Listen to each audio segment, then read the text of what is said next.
Hello everyone, welcome to Aryabhishek classes. मैं doctor Pritiya सबका बहुत बहुत स्वागत करती हूँ आज की क्लास में। आज हम लोग मिडवाइफरी के एमसीक्यूज डिस्कस करने वाले हैं। पिछले क्लासेस में हम लोगों ने 200 तक क्वेश्चंस डिस्कस किए थे। आज की क्लास में हम लोग 201 से 300 तक क्वेश्चंस डिस्कस करेंगे। तो आज भी बहुत सारी इंटरेस्टिंग चीजें हम लोगों को जानने को मिलेगी। लेकिन क्लास स्टार्ट करने से पहले आप लोग हमारा चैनल जरूर सब्सक्राइब कर लीजिए और बेल आइकन जरूर प्रेस करिए, ताकि आगे जब भी कोई क्लास अपलोड की जाए वो आपको नोटिफिकेशन आ जाए। आइए देखते हैं आज के क्लास का पहला क्वेश्चन क्या है। आज का पहला क्वेश्चन है क्वेश्चन नंबर 201। निम्नलिखित में से कौन सा एंटी कन्वर्सिव एजेंट है? एंटी कन्वर्सिव यानी कन्वर्जन को जो रोकता है। कन्वर्जन आपके एक्लैम्पशिया के केस में पाए जाते हैं, प्रेगनेंसी के दौरान या जब उसको डिलीवरी होने वाले होती है तो उस टाइम पे एक्लैम्पसिया की कंडीशन आ सकती है, तो वहां पे एंटी कन्वर्जेंट आपको यूज करना होता है। ऑप्शंस देखिए, मिथाइल डोपा, लैबेटालॉल, फेनिटोइन और निफेडिपिन है आपके ऑप्शंस। और आपका सही आंसर क्या है? Phenytoin. Okay, option C phenytoin आपका आंसर है। ये एंटी कन्वर्सिव एजेंट है, ये कन्वर्जन्स को रोकता है। नेक्स्ट है क्वेश्चन नंबर 202। प्रसव पूर्व रक्तस्राव यानी APH, इसको हम लोग APH को एंटीपार्टम हीमोरेज भी बोलते हैं। Okay, antepartum haemorrhage. Antepartum haemorrhage में क्या होता है? आपके डिलीवरी से पहले यानी प्रेगनेंसी के दौरान कभी भी अगर ब्लीडिंग का कोई कंडीशन हो तो उसको हम लोग हीमोरेज बोलते हैं, उसको हम लोग एंटीपार्टम हीमोरेज बोलते हैं। अगर डिलीवरी के बाद ब्लीडिंग हो रही है तो उसको पोस्टपार्टम हीमोरेज बोलते हैं, जिसको PPH बोला जाता है। ओके, तो ये सब भी हम लोग आज के क्लास में डिस्कस करेंगे। तो देखते हैं यहाँ पे क्वेश्चन क्या दिया है। प्रसव पूर्व रक्तस्राव या APH को इस प्रकार परिभाषित किया जाता है। ऑप्शंस देखिए, 28 सप्ताह के बाद लेकिन बच्चे के जन्म से पहले जनन मार्ग से होने वाला रक्तस्राव, प्रसव की प्रथम अवस्था में जनन मार्ग से होने वाला रक्तस्राव, गर्भावस्था में किसी भी समय जनन मार्ग से रक्तस्राव होना, या ऑप्शन डी बच्चे के जन्म के बाद 42 दिन तक जनन मार्ग से होने वाला रक्तस्राव। आपका सही आंसर क्या है?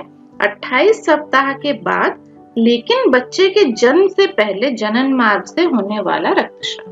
28 वीक्स से लेके 28 वीक्स से टोटल हमारा कितना होता है? 40 वीक्स तक होता है ना प्रेगनेंसी का टाइम। 28 वीक्स से 40 वीक्स के अंदर अगर कभी भी ब्लीडिंग हो रही है उसको हम लोग एंटीपार्टम हेमोरेज बोलेंगे। ऑप्शन ए आपका सही आंसर है। ओके, तो यहाँ पर एक फोटो भी दिया हुआ है, आप लोग देख सकते हैं क्या होता है। बच्चा अंदर ही है, बच्चा बाहर नहीं निकला है और प्लेसेंटा यहाँ पे डिटैच होने लगी है, यहाँ से इस सरफेस से यहाँ पे ब्लीडिंग होने लगी है। ठीक है, तो ये ब्लड कभी कभी अंदर रहता है, कभी कभी यहाँ से बाहर भी आता है। इसकी काफी सारी वेराइटीज भी हैं, तो वो भी हम लोग डिस्कस करेंगे आगे। आइए देखते हैं नेक्स्ट क्वेश्चन क्या है। नेक्स्ट क्वेश्चन है क्वेश्चन नंबर 203। प्रसव पश्चात रक्तस्राव को इस प्रकार परिभाषित किया जाता है। आगे यहाँ पे PPH postpartum haemorrhage, postpartum haemorrhage. Okay, postpartum haemorrhage को कैसे डिफाइन किया जाता है? देखिए ऑप्शंस क्या क्या दिए हैं। 28 सप्ताह के बाद लेकिन बच्चे के जन्म से पहले जनन मार्ग से होने वाला रक्तस्राव, ये तो APH हो गया।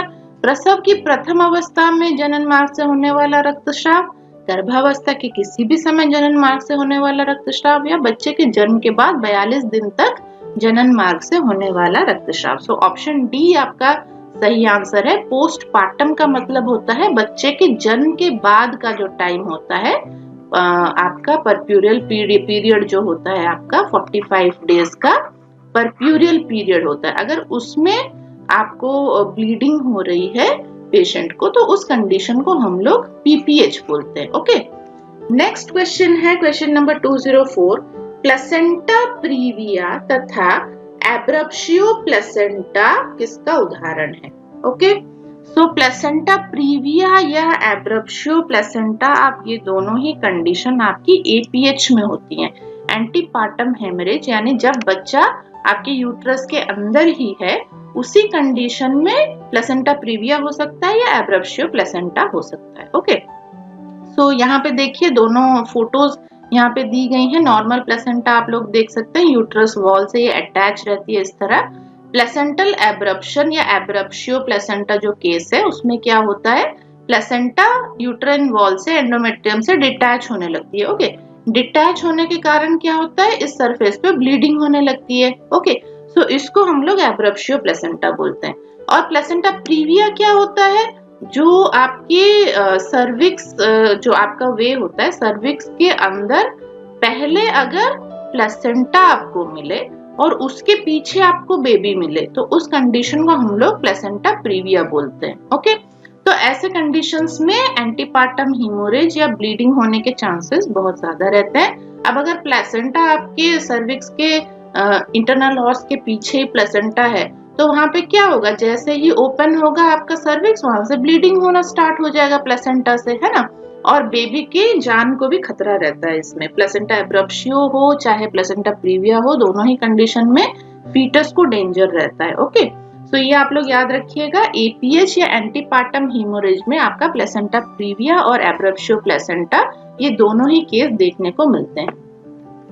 नेक्स्ट है क्वेश्चन नंबर 205, कौन सा कथन असत्य है। सो कथन पढ़ लेते हैं क्या क्या दिया है। ऑसिपिटो पोस्टीरियर एक असामान्य पोजीशन है, ब्रीच प्रेजेंटेशन सबसे कॉमनेस्ट माल प्रेजेंटेशन है, सबसे कॉमनेस्ट लाई लॉन्गिट्यूडिनल लाई है, ब्रो प्रेजेंटेशन एक सामान्य प्रेजेंटेशन है। तो इसने असत्य पूछा है, असत्य यानी इन जो ऑप्शंस आपके पास हैं उसमें कौन सा गलत है ना, तो वो असत्य होगा।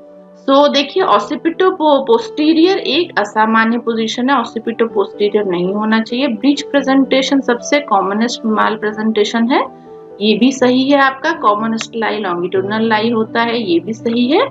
लेकिन ब्रो प्रेजेंटेशन सामान्य प्रेजेंटेशन नहीं होता, ये असामान्य होता है, एबनॉर्मल होता है। ओके, सो ये आपका ऑप्शन यहाँ पे डी आपका सही आंसर होगा। सो यहाँ पे आप लोग एक फोटो देख सकते हैं जिसमें प्रेजेंटेशन दिखाया गया है। प्रेजेंटेशन क्या होता है मैं थोड़ा सा बता देती हूँ।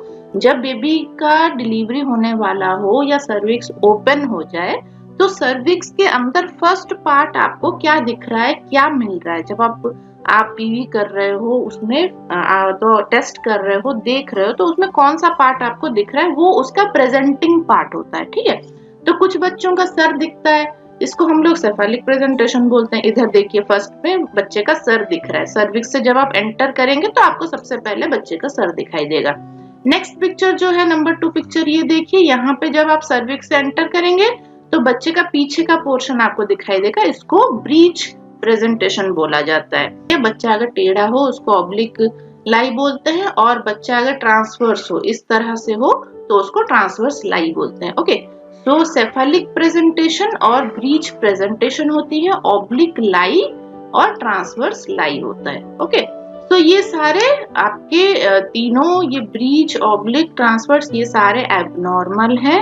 ठीक, और भी प्रेजेंटेशन है वो हम आगे वीडियो में देखेंगे, लाई भी और बहुत तरह की है वो भी हम देखेंगे। यहाँ पे एक एग्जाम्पल के लिए मैंने बताया है आपको, ये जो सेफालिक होता है ये हमेशा नॉर्मल होता है। ठीक है, नॉर्मली सेफालिक प्रेजेंटेशन में रहता है बेबी। बाकी अगर कोई भी प्रेजेंटेशन हो या कोई भी लाई हो तो वो आपका क्या होगा, वो एबनॉर्मल होगा। और ये जो सेफालिक प्रेजेंटेशन में यहाँ जो बेबी ऐसे है इसको हम लोग लॉन्गिट्यूडिनल लाई बोलते हैं, लॉन्गिट्यूडिनल लाई। ठीक है, सो देखिए सबसे कॉमनेस्ट लाई लॉन्गिट्यूडिनल लाई है, ये भी सही है ना। यहाँ पे अगर इस फोटो में हम लोग देखें सेफालिक प्रेजेंटेशन में ये लॉन्गिट्यूडिनल लाई है और ये सबसे कॉमन लाई होता है। सो सेफालिक प्रेजेंटेशन और लॉन्गिट्यूडिनल लाई दोनों ही सबसे कॉमन और सबसे नॉर्मल प्रेजेंटेशन और नॉर्मल लाई माना जाता है। बाकी किसी भी पोजीशन में अगर बच्चा हो तो वो एबनॉर्मल माना जाता है। नेक्स्ट है क्वेश्चन नंबर 206, प्रोलॉन्ग्ड लेबर को परिभाषित किया जा सकता है।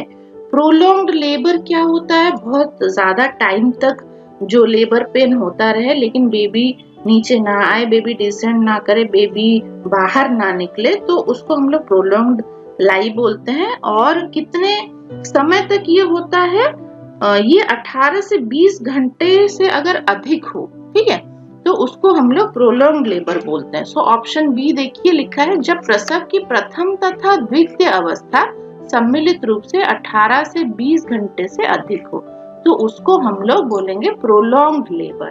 ठीक, उसके बाद नेक्स्ट क्वेश्चन पे चलते हैं। क्वेश्चन नंबर 207, निम्न में से कौन सा प्रोलॉन्ग्ड लेबर का कारण नहीं है? तो कारण नहीं है पूछा है इसने, तो देखते हैं क्या है option. Cephalic presentation, unripe cervix, premature rupture of membrane, cephalopelvic disproportion. तो यहाँ पे जो आपका नहीं है वो है सेफालिक प्रेजेंटेशन, क्योंकि सेफालिक प्रेजेंटेशन एब्सोल्युटली नॉर्मल होता है ना। तो नॉर्मल केस में नॉर्मल लेबर होगा, प्रोलॉन्ग लेबर क्यों होगा, इसलिए ये नहीं पूछा है, तो इसका आंसर होगा सेफालिक प्रेजेंटेशन। बाकी ये जो तीन ऑप्शन है, अनराइप सर्विक्स, अगर सर्विक्स उसका राइप नहीं हुआ है, डायलेशन नहीं हुआ है, या फिर प्रीमैच्योर मेम्ब्रेन रप्चर हो गया, सारा पानी निकल गया है, या फिर सेफालोपेल्विक डिस्प्रोपोर्शन है, उसका सर बड़ा है, पेल्विक कैविटी छोटी है, तो उस कंडीशन में प्रोलॉन्ग लेबर हो सकता है। बहुत ज्यादा देर तक दर्द आते रहेंगे लेकिन बच्चा बाहर नहीं निकलेगा। ठीक है, इसीलिए आपका यहाँ पे नहीं पूछा है, तो सेफालिक प्रेजेंटेशन आपका आंसर होगा। नेक्स्ट है question number 208, commonest presenting part is. So commonest presenting part is vertex. Okay, सेफालिक presentation आपका कॉमनेस्ट प्रेजेंटेशन है, और जो पार्ट सेफालिक प्रेजेंटेशन में आता है वो होता है उसका वर्टेक्स। तो ये जो पार्ट होता है इसको हम लोग वर्टेक्स बोलते हैं। ठीक है, तो बच्चा अगर सेफालिक प्रेजेंटेशन में है तो वो नीचे जब आ रहा है, बाहर जब आ रहा है, तो उसका सबसे पहले वर्टेक्स आपको दिखाई देगा। सो ये सबसे कॉमन प्रेजेंटिंग पार्ट माना जाता है। नेक्स्ट क्वेश्चन है क्वेश्चन नंबर 209, पॉलीहाइड्रमनियस टर्म का अर्थ क्या है? पॉलीहाइड्रमनियस जहाँ पे एमनियोटिक फ्लूइड की मात्रा बहुत ज्यादा बढ़ जाती है, लेकिन यहाँ पे कितनी बढ़ जाती है उस पे क्वेश्चन है ये। तो ये कम से कम 2 लीटर से अधिक हो जाती है। ठीक है, सो 2 लीटर से अधिक अगर हो एमनियोटिक फ्लूइड, ऑप्शन सी आपका सही आंसर है, तब हम उसको पॉलीहाइड्रमनियस बोलेंगे। ओके, 2 लीटर से ये ज्यादा अधिक हो जाएगा आपका एमनियोटिक फ्लूइड। नेक्स्ट है क्वेश्चन नंबर 210, निम्न में से कौन सी सीमेन एनालिसिस वैल्यू एबनॉर्मल है? तो देखिए, स्पर्म वॉल्यूम 5 ml होना चाहिए, स्पर्म कंसंट्रेशन 30 मिलियन पर ml, 1 ml में कम से कम 30 मिलियन स्पर्म्स होने चाहिए, स्पर्म मोर्टेलिटी 50% होनी चाहिए, और नॉर्मल स्पर्म्स मिनिमम 60% होना चाहिए। ये तीनों ही सही है, लेकिन एबनॉर्मल क्या है? पीएच 6.5 नहीं होना चाहिए। ठीक है, सो स्पर्म्स का पीएच 6.5 नहीं होता है। सो सीमेन का पीएच अगर 6.5 नहीं होता है तो कितना होता है? इसका नॉर्मल पीएच होता है 7.2 से 7.6। ओके, सो स्लाइटली अल्कलाइन होता है आपका सीमेन, स्लाइटली अल्कलाइन। ओके, सो ये आप वैल्यू याद रखिएगा, 7.2 से 7.6 अगर दिया है तो वो आपका नॉर्मल है, पीएच 6.5 अगर हो गया है तो वो एबनॉर्मल है। ओके, नेक्स्ट है क्वेश्चन नंबर 211, ब्रीच प्रेजेंटेशन का मुख्य कारण क्या है? सो ब्रीच प्रेजेंटेशन यानी बच्चा जिसमें उल्टा रहता है, यहाँ पे फोटो में भी आप लोग देख सकते हैं, उसका नीचे का बटक पोर्शन जो होता है, बटक पोर्शन उसका प्रेजेंटिंग पार्ट होता है, तब हम लोग इसको ब्रीच प्रेजेंटेशन बोलते हैं। तो इसका मुख्य कारण क्या होता है? इसका मुख्य कारण होता है प्रीमैच्योरिटी।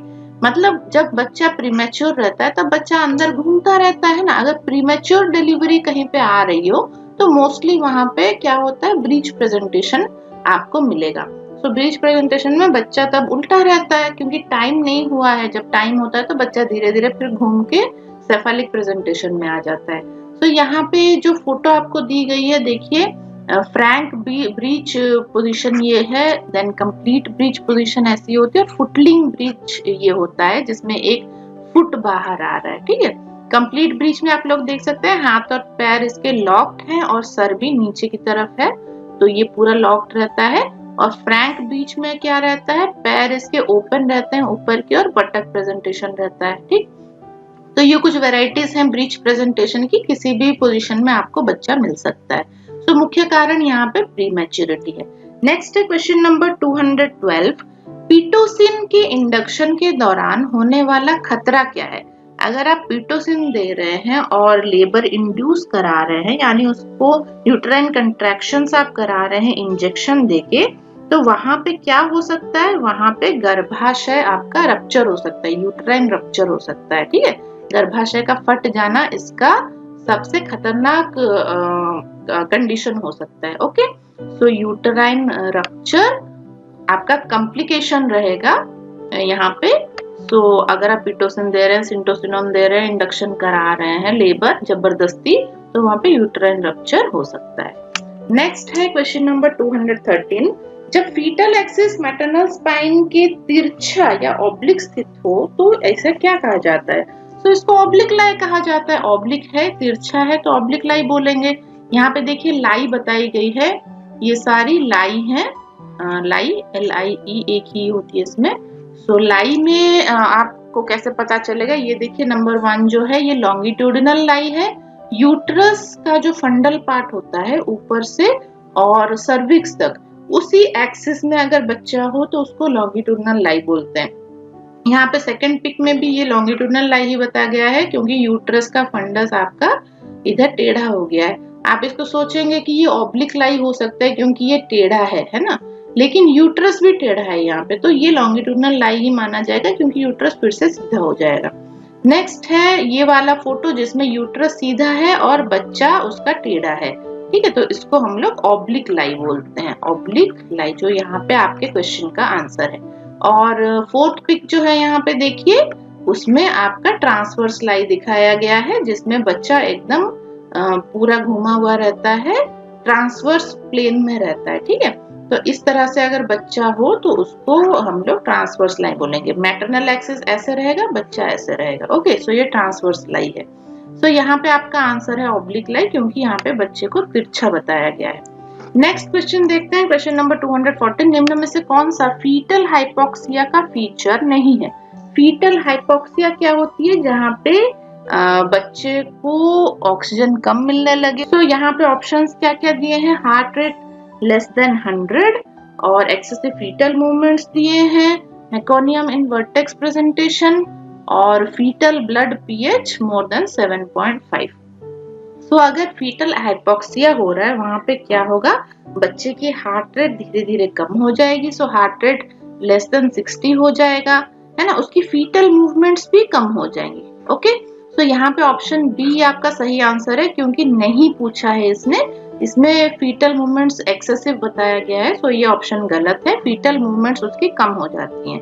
और मेकोनियम भी पास कर देता है बच्चा, और फीटल ब्लड का जो पीएच है वो भी 7.5 हो जाता है। सो ये तीनों ऑप्शन सही है। बाकी फीटल मूवमेंट्स उसकी एक्सेसिव नहीं होनी चाहिए, वो उसकी कम होनी चाहिए। सो ऑप्शन बी आपका यहाँ पे सही आंसर होगा। नेक्स्ट क्वेश्चन है क्वेश्चन नंबर 215। निम्न में से कौन सा कथन सही नहीं है? तो नहीं पूछा है इसने, देखते हैं ऑप्शन क्या क्या दिए हैं। सबसे सामान्य प्रेजेंटेशन सेफालिक है, ये तो बिल्कुल सही है। ब्रो तथा फेस प्रेजेंटेशन ओरल प्रेजेंटेशन के उदाहरण है। सबसे कॉमनेस्ट लाई ट्रांसवर्स लाई है, बिल्कुल नहीं, तो ये अपना गलत आंसर है। ओके, ब्रीच प्रेजेंटेशन एक माल प्रेजेंटेशन है, ये भी सही है। सो आपका यहाँ पे जो ऑप्शन है नहीं पूछा गया है। सबसे कॉमनेस्ट लाई ट्रांसवर्स लाई नहीं होती है, सबसे कॉमनेस्ट लाई लॉन्गिट्यूडिनल लाई होती है। ओके, नेक्स्ट है क्वेश्चन नंबर 216। निम्न में से कौन सा कॉमनेस्ट माल प्रेजेंटेशन है? तो ब्रीच, फेस, ब्रो या सेफेलिक पूछा है इसने। तो सबसे कॉमनेस्ट माल प्रेजेंटेशन है breech presentation. Option A breech presentation आपका सही आंसर है। फेस और ब्रो आपको थोड़ा सा बता रहे हैं हम, यहाँ पे साइड में आप लोग एक पिक देख सकते हैं। तो ये आपका फेस प्रेजेंटेशन है। जब सर्विक्स से आप इन करोगे तो बच्चे का चेहरा आपको मिलेगा सबसे पहला पार्ट। ओके, ब्रो प्रेजेंटेशन में बच्चे की आईब्रो मिलेगी, ये आईब्रो का पोर्शन होता है। सो आईब्रो आपको मिलेगा। ब्रीच प्रेजेंटेशन में बटक्स मिलेंगे और शोल्डर प्रेजेंटेशन भी होता है, ये भी माल प्रेजेंटेशन होता है, एबनॉर्मल प्रेजेंटेशन होता है। इसमें आपको बच्चे का शोल्डर मिलेगा आपको सबसे पहले। ठीक है, सो सबसे कॉमनेस्ट माल प्रेजेंटेशन जो होता है वो आपका ब्रीच प्रेजेंटेशन होता है। नेक्स्ट है क्वेश्चन नंबर 217। निम्नलिखित में से कौन सा सेफालिक प्रेजेंटेशन नहीं है? सेफेलिक प्रेजेंटेशन मींस आपके सर का कोई पार्ट अगर प्रेजेंट कर रहा है तो उसको सेफेलिक प्रेजेंटेशन बोला जाता है। सो ब्रीच ऑब्वियसली ये आपके सेफेलिक प्रेजेंटेशन में नहीं आएगा क्योंकि ब्रीच में बटक आता है। बाकी फेस या ब्रो ये आपके सेफेलिक प्रेजेंटेशन में आएगा। तो यहाँ पे आप लोग एक पिक देख सकते हैं, सेफेलिक प्रेजेंटेशन यानी हेड प्रेजेंट कर रहा है, लेकिन हेड का कौन सा पार्ट प्रेजेंट कर रहा है? यहाँ पे वर्टेक्स है, यहाँ पे भी हेड प्रेजेंट कर रहा है ना, ब्रो प्रेजेंटेशन यहाँ पे हो रही है, यहाँ पे फेस प्रेजेंटेशन हो रहा है। ठीक है, तो ये सारे ही पोजीशंस हैं हेड के। ये थोड़ा सा फ्लेक्स्ड हेड है, फ्लेक्स्ड हेड पोजीशन है ये बी वाला। तो ये सारे आपके हेड के प्रेजेंटेशन है, इसको हम लोग सेफेलिक प्रेजेंटेशन बोलते हैं। लेकिन ब्रीच प्रेजेंटेशन आपका सेफेलिक प्रेजेंटेशन नहीं होता है। नेक्स्ट है question number 218।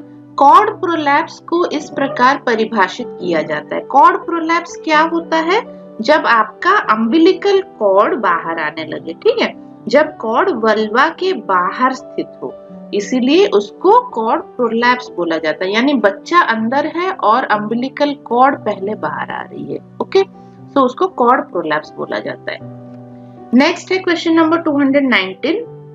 Lower uterine segment के ऊपर प्लेसेंटा का आरोपण कहलाता है। सो अगर लोअर यूटेराइन सेगमेंट में प्लेसेंटा सबसे ऊपर आ जाए तो उसको हम लोग प्लेसेंटा प्रीविया बोलेंगे। ओके, ये हमने पहले भी पिक देखी थी इसकी। सो इस तरह से अगर यूट्रस है, इसका ये ऊपर का अपर सेगमेंट है और नीचे का लोअर सेगमेंट है। अगर इस लोअर सेगमेंट में कहीं पर भी प्लेसेंटा आपका अटैच्ड हो तो उसको हम लोग प्लेसेंटा प्रीविया बोलते हैं, क्योंकि जब भी सर्विक्स का मुंह खुलेगा तो सबसे पहले आपको प्लेसेंटा देखने को मिलेगी। नेक्स्ट है क्वेश्चन नंबर 220। गर्भावस्था की वह स्थिति जिसमें सामान्य रूप से इम्प्लांटेड प्लेसेंटा के प्रीमैच्योर सेपरेशन के कारण रक्तस्राव होता है, उसको क्या कहते हैं? सो उसको एब्रप्शियो प्लेसेंटा कहते हैं। ओके, बच्चा अंदर है, प्लेसेंटा भी अंदर है और प्रीमैच्योर सेपरेशन हो गया, यानी टाइम से पहले ही प्लेसेंटा का इस वॉल से सेपरेशन हो गया। सेपरेशन मतलब अलग हो गया, तो वहां पे क्या होगा, इसके बीच में ब्लीडिंग स्टार्ट हो जाएगी। इस कंडीशन को हम लोग एब्रप्शियो प्लेसेंटा बोलते हैं। ठीक है, या फिर प्लेसेंटल एब्रप्शन भी बोलते हैं। नेक्स्ट है क्वेश्चन नंबर 221। प्लेसेंटा प्रीविया का महत्वपूर्ण लक्षण क्या है? तो प्लेसेंटा प्रीविया का महत्वपूर्ण लक्षण है वेजिनल ब्लीडिंग। जहां पर प्लेसेंटा प्रीविया होगा वहां पर वेजिनल ब्लीडिंग उसकी स्टार्ट हो जाएगी। जैसे ही आपका सर्विक्स का थोड़ा सा ओपनिंग इंटरनल ऑस लूज होगा, उसका तुरंत वेजिनल ब्लीडिंग स्टार्ट हो जाएगी। यहाँ पे आप लोग फोटो देख सकते हैं प्लेसेंटा की। लो लाइन प्लेसेंटा यहाँ पर है, नीचे की तरफ यूट्राइन, लोअर यूट्राइन सेगमेंट में है। मार्जिनल प्लेसेंटा, यहाँ पे थोड़ा सा मार्जिन इसका सर्विक्स की तरफ आ रहा है। पार्शियल प्रीविया, आधा प्लेसेंटा आपके सर्विक्स को कवर कर चुका है। कंप्लीट प्रीविया, पूरा का पूरा प्लेसेंटा सर्विक्स को कवर कर रहा है। ठीक है, तो ये प्लेसेंटा प्रीविया की कुछ वेराइटीज हैं। इसमें सबसे कॉमन और सबसे इम्पोर्टेंट जो सिम्टम होता है वो होता है वेजिनल ब्लीडिंग। नेक्स्ट है क्वेश्चन नंबर 222। प्लेसेंटा प्रीविया का डेफिनेटिव ट्रीटमेंट होगा। तो डेफिनेटिव ट्रीटमेंट, अगर प्लेसेंटा प्रीविया है, आप उसमें ट्रीटमेंट क्या करेंगे? उसमें आपको सिजेरियन डिलीवरी करानी पड़ेगी। ओके, LSCS आपको कराना पड़ेगा। किसी भी हालत में उसमें नॉर्मल डिलीवरी नहीं करवानी चाहिए। ओके, नॉर्मल डिलीवरी अगर आप करा रहे हो तो बेबी की लाइफ जाने का 99% चांसेस है, बेबी खत्म हो जाएगा, क्योंकि प्लेसेंटा बाहर निकल आएगी, उसके लिए ज्यादा डायलेशन चाहिए ही नहीं है ना। प्लेसेंटा सॉफ्ट टिश्यू होता है, तो वो बाहर निकल आएगा और बेबी अंदर ही फंसा रह जाएगा और बेबी की डेथ हो जाएगी, क्योंकि उसको कोई भी ऑक्सीजन वगैरह कुछ सप्लाई नहीं होगा। उसके बाद प्लेसेंटा ही सप्लाई करता है ना सब कुछ। अगर प्लेसेंटा ही बाहर निकल आएगा तो उसकी सप्लाई बंद हो जाएगी, तो बेबी डेड हो जाएगा। वहां पे अगर आपको प्लेसेंटा प्रीविया की कंडीशन दिख रही है, तुरंत आप LSCS के लिए उसको रेफर करिए। ओके, नेक्स्ट है question number 223। Out patient visit के दौरान महिलाओं द्वारा बताई जाने वाले सेक्सुअल नेचर की मोस्ट कॉमन कंप्लेन क्या होती है? जब OPD में डॉक्टर बैठते हैं तो वहां पे मोस्टली जो लेडीज होती हैं वो कैसी कंप्लेंट लेके आती हैं अपने सेक्सुअल लाइफ के बारे में? वो बोला जाता है डिस्पैरियूनिया। ओके, डिस्पैरियूनिया मतलब जब भी कॉर्टस वो करने जाती है तो उसको बहुत पेन होता है, इसको हम लोग पेनफुल कॉर्टस भी बोलते हैं। ओके, सेक्सुअल रिलेशन जब वो करने जाती है तो इंसर्शन के दौरान उसको बहुत ज्यादा पेन होता है, इस कंडीशन को डिस्पैरियूनिया बोला जाता है। ये सबसे कॉमन कंप्लेंट रहता है ओपीडी में फीमेल्स का। नेक्स्ट है क्वेश्चन नंबर 224, एब्रप्शियो प्लेसेंटा का वह प्रकार जिसमें रक्त बाहर की ओर निकलता हुआ दिखाई नहीं देता है कहते हैं। सो एब्रप्शियो प्लेसेंटा जो होती है उसमें कुछ वेराइटीज बताई गई हैं, जिसमें क्या होता है प्लेसेंटा डिटैच हो रही है और ब्लीडिंग भी हो रही है, लेकिन कभी कभी उसका जो ब्लड है वो अंदर ही रहता है। जैसे यहाँ पे जैसे एक पॉकेट जैसा बना रहता है, ब्लीडिंग होती रहती है और यहाँ पे डिपॉजिट होता रहता है, ये बाहर नहीं आता है। और यहाँ पे देखिए दूसरी वेराइटी जो है एक्सटर्नल एब्रप्शन या रिलेटिवली कंसील्ड एब्रप्शन, इसमें थोड़ा सा आपका एक्सटर्नल एब्रप्शन में क्या होता है ब्लीडिंग स्टार्ट हो जाती है, इसमें थोड़ा सा ब्लीडिंग कुछ देर तक बंद रहती है, फिर थोड़ी देर बाद शुरू हो सकती है। ठीक है, कंसील्ड एब्रप्शन में ब्लीडिंग नहीं होती है। सो यहाँ पे जो आपका आंसर है वो कंसील्ड टाइप है। अगर कंसील्ड टाइप की एब्रप्शियो प्लेसेंटा हुई है, प्लेसेंटल डिटैचमेंट हुआ है, तो वहां पे ब्लड बाहर नहीं आता है, वो अंदर ही डिपॉजिट होने लगता है। नेक्स्ट क्वेश्चन है क्वेश्चन नंबर 225, एब्रप्शियो प्लेसेंटा का सबसे महत्वपूर्ण प्रीडिस्पोजिंग फैक्टर क्या है? सो एब्रप्शियो प्लेसेंटा किसको हो सकता है, किस केस में ये हो सकता है? अगर गर्भावस्था में हाइपरटेंशन हो, पेशेंट को बहुत ज्यादा उसका बीपी बहुत ज्यादा रह रहा हो, बहुत ज्यादा बढ़ा हुआ हो, तो उस कंडीशन में एब्रप्शियो प्लेसेंटा होने का खतरा रहता है। ठीक है, यहाँ पे आप लोग फोटो में भी देख सकते हैं कैसे यहाँ पे डिटैच हो गया और ब्लीडिंग यहाँ से चालू हो गई है। नेक्स्ट है क्वेश्चन नंबर 226, निम्न में से एनीमिया का लक्षण क्या है? सो एनीमिया के लक्षण क्या दिए हैं देखिए, हीमोग्लोबिन स्तर का 10 ग्राम % से कम होना, टैकीकार्डिया होना, जल्दी थकान होना या उपर्युक्त सभी। सो आप सबको पता है यहाँ पे आंसर क्या होगा, उपर्युक्त सभी। ये तीनों ही सिम्टम उसमें आते हैं। 10 ग्राम % से अगर हीमोग्लोबिन कम हो जाए, टैकीकार्डिया मींस हार्ट रेट उसका बढ़ जाए, हार्ट रेट इसमें बढ़ जाती है, और जल्दी थकान होने लगे, थोड़ा भी कुछ कर लो तो वो थक जाए, तो उस कंडीशन को हम लोग एनीमिया बोलते हैं। ओके, एनीमिया ये इसका स्पेलिंग है, इंग्लिश वर्ड है ये, इसको आप याद रखिएगा। नेक्स्ट है क्वेश्चन नंबर 227, गर्भावस्था में सबसे सामान्य हीमेटोलॉजिकल डिसऑर्डर क्या है? तो गर्भावस्था में हीमेटोलॉजिकल डिसऑर्डर में एनीमिया होना या खून की कमी होना, हीमोग्लोबिन की कमी होना सबसे कॉमन सिम्टम है। ओके, तो ऑप्शन ए एनीमिया आपका सही आंसर है। नेक्स्ट है क्वेश्चन नंबर 228, गर्भावस्था से संबंधित एनीमिया का प्रोफाइलैक्टिक उपचार क्या है? तो यहाँ पे देखिए प्रोफाइलैक्टिक उपचार आप क्या करेंगे, सप्लीमेंट्री आयरन थेरेपी, माता को आयरन युक्त भोज्य पदार्थ का सेवन करने के लिए प्रोत्साहित करना, हुकवर्म इन्फेस्टेशन यदि उपस्थित हो तो उसका उपचार करना, या उपर्युक्त सभी। तो यहाँ पे आपका उपर्युक्त सभी आंसर है। आपकी एनीमिया को प्रिवेंट करने के लिए आपको ये सारे मेजर्स लेने पड़ेंगे। ठीक है, आयरन थेरेपी उसको देना पड़ेगा, और उसको आयरन युक्त खाने पीने की चीजें भी देनी पड़ेगी, और अगर हुकवर्म का इन्फेस्टेशन है तो वहां पे उसका भी उपचार करना पड़ेगा। यहाँ पे राइट साइड में आप लोग एक पिक देख सकते हैं, ये हुकवर्म की पिक है, इस तरह का वो वर्म दिखता है। ठीक है, जीआईटी में एनल कैनल में ये पाया जाता है नॉर्मली, और ये एकदम खून चूस लेता है। इसकी दांत देखिए, कटिंग प्लेट्स होती हैं इसके मुंह में, ये पूरा वहां पे काट काट के पूरा खून पी जाता है। ठीक है, ये वर्म। तो ये आप लोग याद रखिएगा।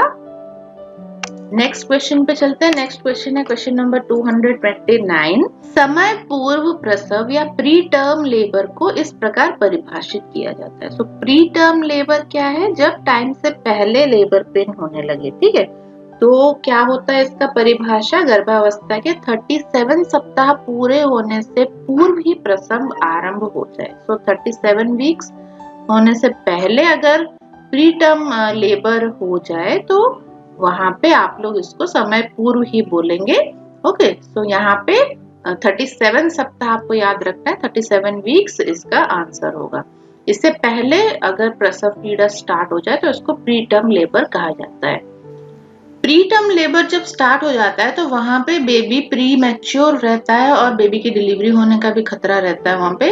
और जो प्री मैच्योर बेबी होता है उसको रेस्पिरेटरी डिजीजेस भी हो जाते हैं, रेस्पिरेटरी प्रॉब्लम होती है और भी बहुत सारी प्रॉब्लम्स उसको हो सकती हैं, है ना, बहुत सीरियस हेल्थ प्रॉब्लम्स उसको हो सकती हैं। सो थोड़ा सा हम जान लेते हैं प्री टर्म लेबर के बारे में। अगर इस तरह के साइन एंड सिम्टम्स देखने को मिले तो वहां पे प्री टर्म लेबर हो रहा है करके सोचना चाहिए, उसको इग्नोर नहीं करना चाहिए, ठीक। तो रेगुलर या फ्रीक्वेंट कॉन्ट्रैक्शंस आ रहे हैं, हल्के हल्के दर्द भी आ रहे हैं, अगर पीछे बैक में दर्द रेडिएट हो रहा है और कांस्टेंट दर्द बना हुआ है, पेट में क्रैम्प्स महसूस हो रहे हैं, डायरिया हो सकता है, नहीं भी हो सकता है यहाँ पे, और बेबी अगर नीचे की तरफ पुश कर रहा है अगर ऐसा महसूस हो, और वेजिनल डिस्चार्ज उसका बदल जाए या ज्यादा होने लगे या फिर एमनियोटिक फ्लूइड उसका लीक होने लगे, तो ऐसे कंडीशन में प्री टर्म लेबर उसको समझना चाहिए, उसको इग्नोर नहीं करना चाहिए। यहाँ पे काफी दिक्कतें आ सकती है, ठीक है। सो 37 वीक्स अब हमें याद रखना है, 37 वीक्स से पहले अगर लेबर पेन स्टार्ट हो जाए तो इसको हम लोग प्री टर्म लेबर बोलते हैं। नेक्स्ट है क्वेश्चन नंबर 230, पोस्ट मैच्योरिटी को परिभाषित किया जा सकता है। पोस्ट मैच्योरिटी क्या होती है? पोस्ट मैच्योरिटी होती है जब गर्भावस्था के 42 सप्ताह बाद भी गर्भाशय का कंटिन्यू रहना, गर्भावस्था का कंटिन्यू रहना, ओके। यानी 42 वीक होने के बाद भी बेबी अंदर ही है, बेबी बाहर नहीं आ रहा है, तो उस कंडीशन को हम लोग पोस्ट मैच्योरिटी बोलते हैं, ठीक है। 40 वीक्स का नॉर्मल ही रहता है, 40 वीक्स आपकी नॉर्मल प्रेगनेंसी टाइमिंग रहती है 40 वीक्स की। उसके बाद 15 दिन और वेट कर लीजिए, 2 हफ्ते और वेट कर लीजिए, लेकिन उसके बाद भी अगर बेबी बाहर नहीं आ रहा है, कोई पेन नहीं हो रहा है, कुछ नहीं हो रहा है, तो उसको पोस्ट मैच्योर बेबी बोलते हैं। उस कंडीशन में भी बेबी को काफी दिक्कतें होती है, बेबी मेकोनियम पास कर सकता है ना, और उसकी रेस्पिरेटरी प्रॉब्लम, स्किन प्रॉब्लम्स, बहुत सारी प्रॉब्लम स्टार्ट हो जाती है और बेबी आपका फीटल डिस्ट्रेस में भी जा सकता है। तो ऐसे कंडीशन को हम लोग पोस्ट मैच्योरिटी बोलते हैं। नेक्स्ट है question number 231, pre term labour का कारण क्या है? तो प्री टर्म लेबर के कारण में देखिए options, placenta previa, pre rupture of membrane, amniotic fluid की मात्रा सामान्य से अधिक होना, या ऑल। तो यहाँ पे आपका आंसर है ऑल। प्लेसेंटा प्रीविया हो, अगर मेम्ब्रेन रप्चर हो गया हो, या फिर एमनियोटिक फ्लूइड बहुत ज्यादा मात्रा में हो, तो उस कंडीशन में प्री टर्म लेबर हो सकता है। नेक्स्ट है क्वेश्चन नंबर 232, ईडीडी की गणना करने का सूत्र क्या है, फॉर्मूला क्या है इसका? First day of last menstrual cycle plus 280 days, okay. तो पहले दिन से ही आपको ये काउंट करना है। LMP हम लोग पूछते हैं, लास्ट मेंस्ट्रुअल पीरियड, वो डेट बताती है कि इस डेट से हमें ब्लीडिंग स्टार्ट हुई थी, तो उसके फर्स्ट डे से आपको कैलकुलेट करना है 280 डेज तक, ओके। तो ये इसका फॉर्मूला है ईडीडी निकालने का, LMP प्लस 280 डेज, जो डेट आएगी वो आपकी ईडीडी होगी। नेक्स्ट है क्वेश्चन नंबर 233, फीटस की अंतः गर्भाशयी मृत्यु, इंट्रायूटेराइन डेथ, IUD भी इसको बोलते हैं, का कारण क्या है, ओके। तो ऑप्शंस देखिए, प्लेसेंटा प्रीविया, एक्लैम्सिया, सीवियर एनीमिया, या ऑल। तो यहाँ पे आपका आंसर होगा ऑल। ऐसी कोई भी कंडीशन हो तो वहां पर IUD हो सकता है, बच्चा यूट्रस के अंदर ही खत्म हो सकता है। तो यहाँ पे ये आप फोटो देख सकते हैं, IUD यहाँ पे हुआ है, यहाँ पे फीटल मूवमेंट्स एब्सेंट हो जाती है, उसका हार्ट रेट सब बंद हो जाता है, ठीक है। तो इस तरह की कंडीशन उसमें आपको देखने को मिलती है। नेक्स्ट है question number 234, elderly primi gravida के संबंधित समस्याएं क्या है?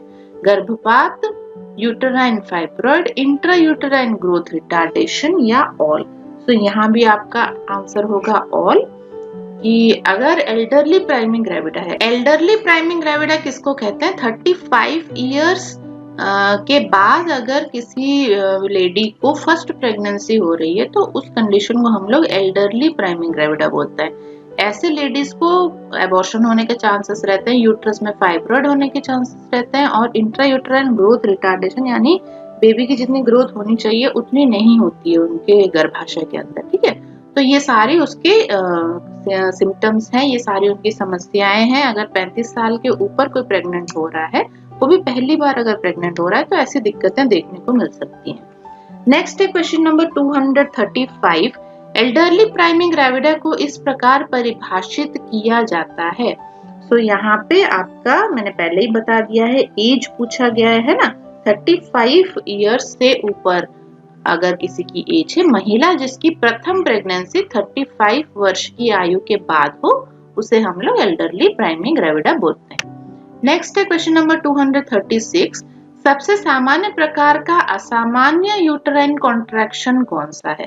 सो असामान्य यूटेराइन कॉन्ट्रैक्शन जो आपका नॉर्मली यूटेराइन कॉन्ट्रैक्शन जैसे होता है वैसे नहीं हो रहा है अगर, तो वहां पे क्या होगा, एसिमेट्रिकल यूटेराइन कॉन्ट्रैक्शन अगर हो रहा है तो ये सबसे सामान्य प्रकार का असामान्य यूटेराइन, ये एबनॉर्मल कंडीशन है। एसिमेट्रिकल यूटेराइन कॉन्ट्रैक्शन नहीं होना चाहिए, मतलब जितना लेफ्ट साइड से जितना कॉन्ट्रैक्शन हो रहा है राइट साइड से भी उतना ही कॉन्ट्रैक्शन होना चाहिए। अगर एसिमेट्रिकल है, राइट साइड का खाली कॉन्ट्रैक्ट कर रहा है, लेफ्ट का नहीं कर रहा है, या लेफ्ट का कॉन्ट्रैक्ट कर रहा है, राइट का नहीं कर रहा है, तो उसको एसिमेट्रिकल बोला जाता है। ये एबनॉर्मल यूटेराइन कॉन्ट्रैक्शन होता है। नेक्स्ट है क्वेश्चन नंबर 237, अप्रभावी यूटेराइन कॉन्ट्रैक्शंस देखे जा सकते हैं। अप्रभावी मतलब यूटेराइन कॉन्ट्रैक्शन जो लेबर पेन के दौरान होता है, उस वैसा यूटेराइन कॉन्ट्रैक्शन नहीं हो रहा है, लेकिन कॉन्ट्रैक्शन हो रहा है, लेकिन उसका असर जो यूटेराइन कॉन्ट्रैक्शन आपका बेबी डिलीवरी होने के लिए होता है वो नहीं दिख रहा है, इसको अप्रभावी बोला जाता है, या फॉल्स यूटेराइन कॉन्ट्रैक्शन भी बोला जाता है। ये किसमें देखने को मिलता है? यूटेराइन इनर्शिया, कॉलिक यूटरस और सर्वाइकल डिस्टोसिया, तीनों में ही ये देखने को मिलता है, इसलिए ऑल आपका आंसर होगा यहाँ पे। नेक्स्ट है क्वेश्चन नंबर 238, जब प्रसव की प्रथम अवस्था तथा द्वितीय अवस्था की अवधि सम्मिलित रूप से 2 घंटे से कम हो तब इसे क्या कहा जाएगा? ओके, तो इसको कहा जाएगा प्रेसिपिटेट लेबर। अगर एकदम टाइमिंग बिल्कुल कम हो, एकदम जब लेबर पेन स्टार्ट हुआ 2 घंटे के अंदर ही बेबी बाहर, ठीक है, सिर्फ 2 घंटे, तो उसको हम लोग प्रेसिपिटेट लेबर बोलेंगे। नेक्स्ट है क्वेश्चन नंबर 239, कॉर्ड प्रोलैप्स के कारण क्या है? कॉर्ड प्रोलैप्स के कारण में माल प्रेजेंटेशन है, कॉन्ट्रैक्टेड पेल्विस है, एमनियोटिक फ्लूइड की अधिकता है और ऑल। तो ऑल आपका यहाँ पे आंसर होगा कॉर्ड प्रोलैप्स। ये सारे ही कॉजेस उसमें आ सकते हैं। तो यहाँ पे आप लोग फोटो देख सकते हैं कॉर्ड प्रोलैप्स की। देखिए कॉर्ड प्रेजेंटेशन हुआ है, मेम्ब्रेन के पीछे यहाँ पे कॉर्ड आपको नजर आ रहा है, और जब मेम्ब्रेन रप्चर हुआ तो सबसे पहले कॉर्ड बाहर आ गया, उसका अम्बिलिकल कॉर्ड है ना। तो ऐसे कंडीशन में क्या होता है, नॉर्मली बेबी के हेड को वापस पुश करके उसको पोजीशनिंग की जाती है, फिर डिलीवरी कराने की कोशिश की जाती है, या फिर LSCS के लिए बोला जाता है, क्योंकि कॉर्ड जब बाहर आ रहा है और बेबी का हेड भी बाहर आ रहा है तो ये प्रेस होके कॉर्ड का सप्लाई बंद हो सकता है, क्योंकि जो प्लेसेंटा से अम्बिलिकल कॉर्ड का कनेक्शन होके वो बेबी के बॉडी में सप्लाई कर रहा है सारा न्यूट्रिएंट्स और ऑक्सीजन। इसीलिए अगर वहां पे कॉर्ड कंप्रेशन हो रहा है, डिलीवरी के दौरान फंस रहा है, तो वहां पे उसकी सप्लाई कट हो सकती है। तो हम क्या करते हैं, बेबी के हेड को वापस पुश कर देते हैं अंदर, और फिर कोई सेकंड ऑप्शन हम ढूंढते हैं डिलीवरी कराने का, ठीक है। सो ये कॉर्ड प्रोलैप्स का पूरा प्रोसीजर ऐसे किया जाता है। नेक्स्ट है question number 240, third stage PPH को परिभाषित किया जा सकता है। तो थर्ड स्टेज PPH क्या होता है? बच्चे के जन्म के बाद से लेकिन प्लेसेंटा के बाहर निकलने से पहले रक्तस्राव होना। तो ये ऑप्शन बी आपका सही आंसर होगा। यहाँ पे बच्चे की डिलीवरी हो गई और प्लेसेंटा बाहर नहीं निकल रहा है और PPH हो गया, मतलब बहुत ही सीवियर ब्लीडिंग हो रही है, तो उसको हम लोग थर्ड स्टेज PPH बोलेंगे। नेक्स्ट क्वेश्चन है क्वेश्चन नंबर 241, ट्रू PPH को परिभाषित किया जाता है। सो ट्रू PPH किसको कहा जाता है? प्लेसेंटा के बाहर निकलने के बाद तथा बच्चे के जन्म के 24 घंटे के अंदर रक्तस्राव होना। जब प्लेसेंटा डिलीवरी हो गई, बच्चा बाहर निकल आया, प्लेसेंटा भी बाहर निकल आया, उसके बाद से 24 घंटे तक अगर बहुत सीवियर ब्लीडिंग कंटिन्यू है तो उसको हम लोग ट्रू PPH बोलते हैं। ओके, नेक्स्ट क्वेश्चन है 242, PPH का सबसे प्रमुख कारण क्या है? तो PPH जब होता है, सबसे मेन रीजन उसका होता है गर्भाशय की एटोनिसिटी। एटोनिसिटी मतलब क्या होता है? जो गर्भाशय का टोन होना चाहिए, इसका जो मसल का टाइटनेस होना चाहिए, अगर वो मेंटेन नहीं हो रहा है, ठीक है। और ये गर्भाशय जो है, बेबी निकल गया, प्लेसेंटा निकल गया, लेकिन ये कॉन्ट्रैक्ट नहीं हो रहा है, तो ये इस कंडीशन को हम लोग एटोनिसिटी बोलते हैं। और वहां पे क्या होता है, जो यूट्रस है वो एकदम लूज रहता है और वहां से ब्लीडिंग होती रहती है। तो यहाँ पे आप लोग फोटो भी देख सकते हैं। नॉर्मली पोस्टमार्टम पेशेंट में जो यूट्रस होता है वो कॉन्ट्रैक्ट हो जाता है इस तरह से, और अंदर का स्पेस वो नहीं छोड़ता है। ठीक है, स्पेस नहीं छोड़ता है तो अपने आप ब्लीडिंग बंद हो जाती है। लेकिन जब यूट्रन एटोनी रहती है, यहाँ पे यूट्रस की वॉल जो डायलेटेड हो गए है, ये अंदर बहुत स्पेस रहती है, ये सारे मसल्स उसके लूज रहते हैं, तो वहां से ब्लीडिंग कंटिन्यू होती रहती है। और यहाँ पे ये पूरी ब्लीडिंग, उसकी वेजिनल ब्लीडिंग कंटिन्यू रहती है। ठीक है, तो इसी कंडीशन को हम लोग एटोनिसिटी बोलते हैं। और पीपीएच या पोस्टमार्टम हेमरेज का ये सबसे मेन रीजन होता है। नेक्स्ट क्वेश्चन है क्वेश्चन नंबर 243। निम्न में से एक्लैम्प्शिया के लक्षणों में शामिल नहीं है।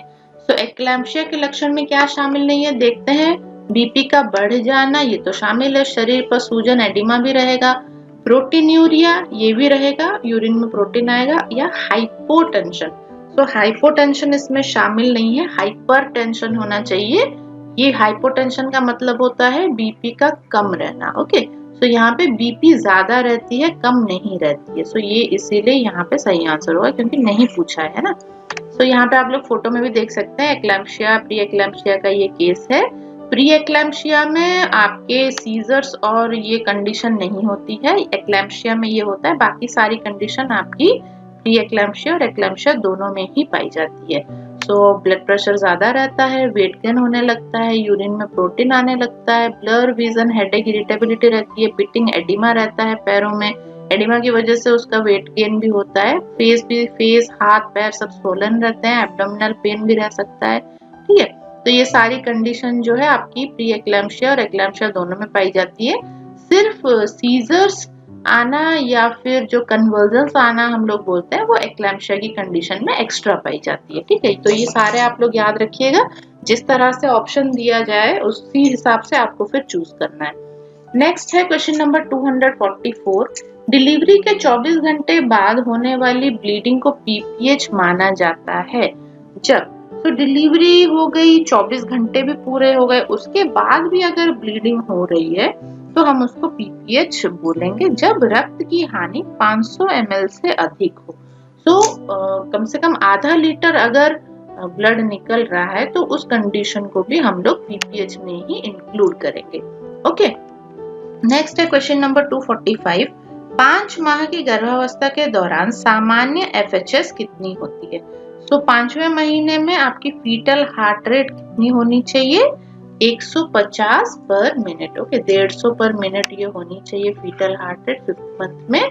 तो ये आप लोग याद रखिएगा। नेक्स्ट क्वेश्चन है 246। सेकेंडरी पीपीएच का कारण क्या है? सेकेंडरी पीपीएच का कारण में देखिए, retains bits of cotyledon, infection, सब इन्वोल्यूशन या ऑल। तो यहाँ पे ऑल आपका आंसर होगा।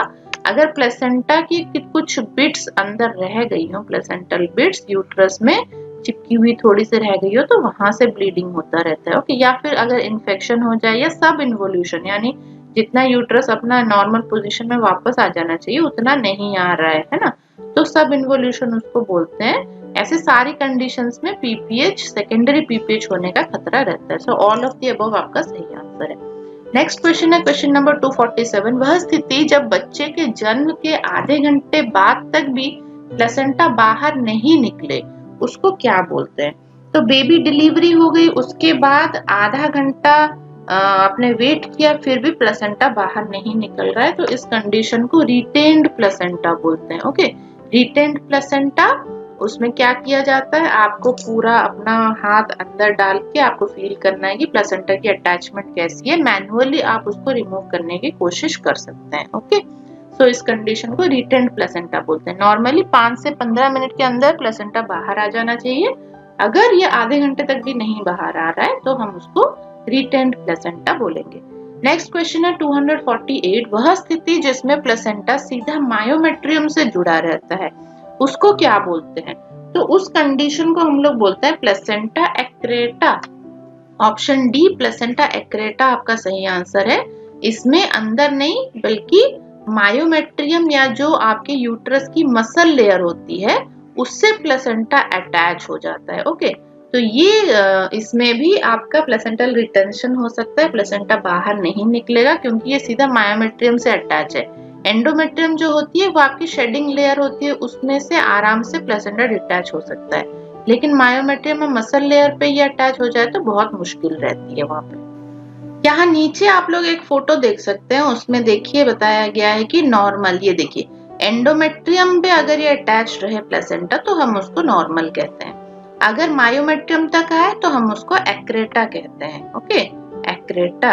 अगर ये पेरीमेट्रियम तक आ जाए, ये देखिए प्लेसेंटल टिश्यू जो है वो देखिए यहाँ पे पेरीमेट्रियम तक आके टच कर रहा है, तो इसको हम लोग इन्फीटा बोलते हैं, प्लेसेंटा इन्फीटा।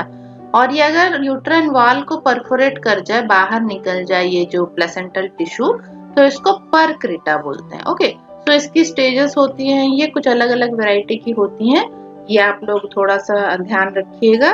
क्या पूछा गया है, मायोमेट्रियम यहाँ पे पूछा गया है, इसलिए इसका आंसर होगा प्लेसेंटा एक्रेटा। नेक्स्ट है क्वेश्चन नंबर 249, परिपक्व अंडे के विकास की प्रक्रिया को क्या कहते हैं? तो परिपक्व जो अंडा होता है या वो कैसे बनता है, ओवम फॉर्मेशन कैसे होता है, तो वो प्रोसीजर को बोला जाता है oogenesis। ओके, तो oogenesis आपका सही आंसर है। नेक्स्ट क्वेश्चन है 250, महिला में निम्न में से किस संरचना के निर्माण के तुरंत बाद ओव्यूलेशन होता है? तो ओव्यूलेशन किसकी रचना के बाद होता है? आपके सेकेंडरी oocyte फॉर्मेशन होने के बाद ओव्यूलेशन होता है। ठीक है, तो आपका ऑप्शन सी सेकेंडरी oocyte आपका सही आंसर है। नेक्स्ट क्वेश्चन है 251, oogenesis प्रक्रिया में कौन सा क्रम सही है? तो oogenesis जो होती है उसमें सबसे पहले oogoनियम होता है, oogonia जिसको बोल सकते हैं, और ये प्राइमरी oocyte इससे बनता है, उसके बाद सेकेंडरी oocyte बनता है, उसके बाद ओव्यूलेशन होके ओवम आपका बाहर निकलता है। ठीक है, इसलिए ऑप्शन ए आपका सही आंसर है। यहाँ पे आप लोग एक डायग्राम देख सकते हैं, देखिए oogoनियम है यहाँ पे, देन माइटोटिक डिवीजन इसका होता है, प्राइमरी oocyte बनती है, इसमें भी 2n नंबर के आपके क्रोमोसोम्स होते हैं।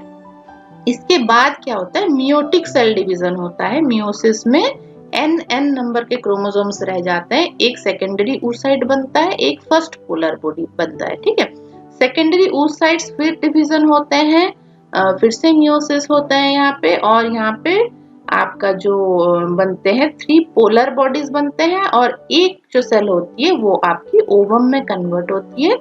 ओवम फॉर्मेशन होने के बाद ओव्यूलेशन होता है। ओव्यूलेशन क्या होता है, ये आपका जो ओवम है वो फॉलिकल से रिलीज होके बाहर निकल जाता है। ठीक है, इस प्रोसेस को ओव्यूलेशन कहा जाता है। तो ये क्रम आप लोग याद रखिएगा, और इसमें काफी सारे इंपॉर्टेंट क्वेश्चंस भी आपको मिलेंगे, जैसे कितनी पोलर बॉडीज बनती हैं, एक ओवम बनने के दौरान 3 पोलर बॉडीज बनती हैं, तो ये भी क्वेश्चन आपको मिल सकता है। और प्राइमरी oocyte जो बनता है माइटोटिक डिवीजन से बनता है, और आपका सेकेंडरी oocyte जो होता है मियोटिक डिवीजन से होता है, तो इस तरह के क्वेश्चंस आपको यहाँ पे मिल सकते हैं। नेक्स्ट क्वेश्चन है क्वेश्चन नंबर 252, प्राइमरी oocyte में प्रथम मियोटिक डिवीजन के बाद कौन सी संरचना का निर्माण होता है? तो आ गया यहाँ पे क्वेश्चन, देखिए तो फर्स्ट जो आपका डिवीजन हुआ मियोटिक डिवीजन, उसके बाद जो आपका बना वो क्या है? ऑप्शंस देखिए, द्वितीयक oocyte, अंडा, पोलर बॉडी, या बोथ ए एंड सी। तो द्वितीयक oocyte यानी सेकेंडरी oocyte और पोलर बॉडी दोनों यहाँ पे बनी है ना, सेकेंडरी oocyte बना है और पोलर बॉडी बनी है यहाँ पे, तो यहाँ पे दोनों ए एंड सी आपका सही आंसर होगा। मियोटिक फर्स्ट डिवीजन के बाद एक सेकेंडरी oocyte बनता है और एक फर्स्ट पोलर बॉडी बनता है। नेक्स्ट है क्वेश्चन नंबर 253, प्राथमिक oocyte में क्रोमोसोम्स की संख्या कितनी होती है? सो जो आपका प्राइमरी oocyte होता है, प्राथमिक यानी प्राइमरी oocyte में क्रोमोसोम की संख्या कितनी होती है? उतनी ही होती है, आपकी बॉडी क्रोमोसोम्स जितनी होती है 44 प्लस XX जो होता है वही आपका बॉडी क्रोमोसोम है, वही 2n नंबर के क्रोमोसोम रहते हैं। सो 44 प्लस XX क्रोमोसोम आपका सही आंसर होगा। XX क्यों? फीमेल, क्योंकि फीमेल बॉडी में oocyte बन रहा है, फीमेल बॉडी में डबल X क्रोमोसोम पाया जाता है। Y क्रोमोसोम आपकी मेल बॉडी में पाया जाता है, लड़कों में पाया जाता है, इसीलिए oocyte आपके लड़कों में नहीं बनता है ना, तो आपका XX सही आंसर होगा। नेक्स्ट क्वेश्चन है क्वेश्चन नंबर 254, द्वितीयक oocyte में क्रोमोसोम की संख्या कितनी होती है?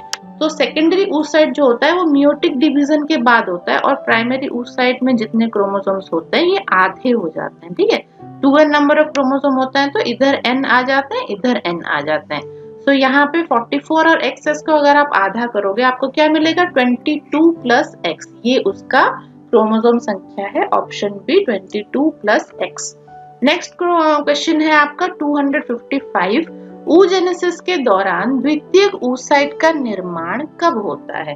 सो ऑप्शंस देखिए, प्राथमिक oocyte के फर्स्ट मियोटिक डिवीजन के बाद, बिल्कुल ये सही आंसर है। सबसे पहला आपका ऑप्शन ए, प्राथमिक oocyte आपकी प्राइमरी oocyte जो होती है उसके फर्स्ट मियोटिक डिवीजन के बाद सेकेंडरी oocyte बनती है ना, तो ये इसका सही आंसर है। नेक्स्ट क्वेश्चन है क्वेश्चन नंबर 256, कौन सा हार्मोन अंडाशयी ऊतक की वृद्धि में सहायक है? तो फॉलिकल जो होता है आपका, फॉलिकल को बढ़ाने के लिए ओवम जिससे निकलता है, सो कौन सा हार्मोन आपका नेसेसरी होता है? आपका फॉलिकल स्टिमुलेटिंग हार्मोन यहाँ पे जरूरी होता है, तो FSH आपका सही आंसर है। नेक्स्ट है क्वेश्चन नंबर 257, स्पर्मेटोजेनेसिस की प्रक्रिया का सही क्रम क्या है? स्पर्मेटोजेनेसिस ऑब्वियसली मेल्स में पाया जाता है, स्पर्म फॉर्मेशन होता है इससे। तो इसका सही क्रम क्या है? सबसे पहले जर्म सेल्स होती हैं, उससे स्पर्मेटोगोनिया बनती है, देन प्राइमरी स्पर्मेटोसाइट बनता है, देन सेकेंडरी स्पर्मेटोसाइट बनता है और उसके बाद स्पर्मेटिड्स बनती है जो मैच्योर होके स्पर्म सेल्स बन जाती हैं। तो ऑप्शन ए आपका सही आंसर है। ओके, स्पर्मेटोगोनियम ये आपके जर्म सेल से बनता है, जर्म सेल से सारा स्पर्मेटोगोनियम, oogoनियम सब जर्म सेल से ही बनते हैं। तो जर्म सेल्स आपकी spermatogonium, then primary oocyte, then secondary oocyte, then spermatids बनती हैं और ये स्पर्मेटिड्स मैच्योर होके स्पर्म्स बन जाती है। ये क्रम आप लोग याद रखिएगा। नेक्स्ट क्वेश्चन पे चलते हैं 258, प्राथमिक स्पर्मेटोसाइट में गुणसूत्र की संख्या कितनी होती है? तो प्राइमरी स्पर्मेटोसाइट जो आपका होता है उसमें सारे क्रोमोसोम्स मौजूद होते हैं क्योंकि माइटोटिक डिवीजन हुआ है यहाँ पे। तो आपके जो क्रोमोसोम्स रहेंगे वो कैसे रहेंगे? 44 प्लस XY रहेंगे। ओके, मेल है, स्पर्मेटोसाइट पूछा है तो ये मेल केस है, मेल केस में आपका Y क्रोमोसोम प्रेजेंट रहेगा। तो 44 प्लस XY आपका आंसर होगा। द्वितीयक स्पर्मेटोसाइट में कितने गुणसूत्र पाए जाते हैं?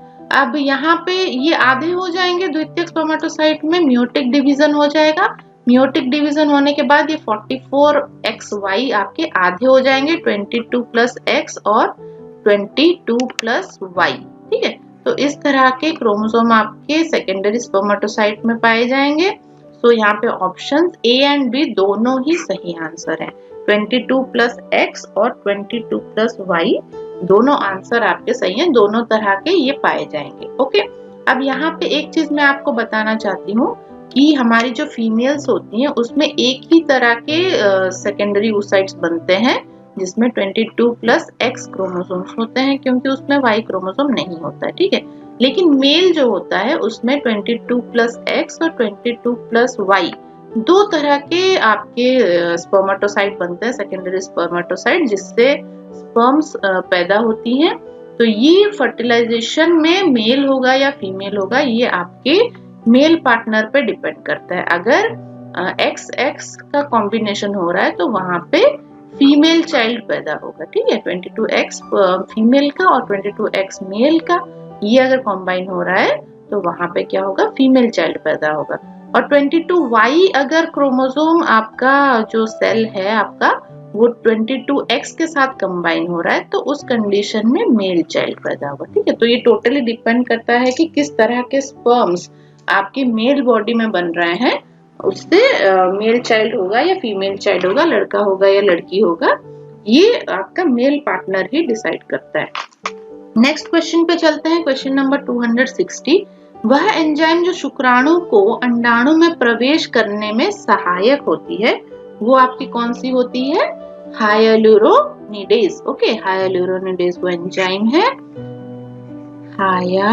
हाइलुरोनिडेज, ये इंग्लिश टर्म है, सो आप इसका इंग्लिश नाम याद रखिएगा। नेक्स्ट क्वेश्चन है क्वेश्चन नंबर 261। स्पर्म कैपेसिटेशन वह प्रक्रिया है जिसके द्वारा स्पर्म कैपेसिटेशन क्या होता है, जो स्पर्म आपका रिलीज होता है आपके मेल जेनिटल ऑर्गन से वजाइना के अंदर, वो फिर प्रिपरेटरी स्टेज में जाता है। ठीक है, वो प्रिपरेशन होके फिर उसके बाद वो अंदर जाता है फर्टिलाइजेशन करने के लिए। सो वहां पे क्या होता है, स्पर्म ज्यादा गतिशील हो जाते हैं, स्पर्म द्वितीयक oocyte को निषेचित करने में समर्थ हो जाते हैं। ठीक है, दोनों ए एंड बी आपका सही आंसर है यहाँ पे। सो दोनों ही ऑप्शन आपके सही हैं।